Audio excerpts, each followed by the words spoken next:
আৰু ইয়াৰ আগতে জিলা প্ৰশাসনৰ পৰা কিছু মানুহ আহি তেওঁলোকক জাননীও দিল আৰু জাননী দিয়াৰ পিছত তেওঁলোক কিছু সংখ্যক মানুহ ইয়াৰ পৰা ঘৰ চৰ ভাঙি যোৱাৰ কাৰণে প্ৰস্তুতি চলাইছিল। কিন্তু সেই 15 দিনমান পিছত দেখা যায় সেই মানুহখিনিয়ে পুনৰ আকৌ সেইবিলাক ঠাইত ঘৰ বন্ধা আৰম্ভ কৰিছিল।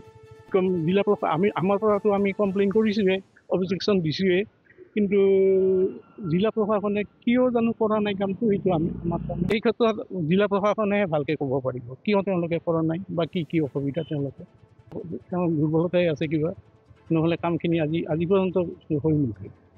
সমস্যাটো ভুগিয়ে আছোঁ আৰু আমাৰো অসুবিধা, আমাৰ বৃহত্তৰ অঞ্চলত এটা ডাঙৰ অসুবিধা হৈছে যে সেইটো গ্ৰেজিং ৰিজাৰ্ভ।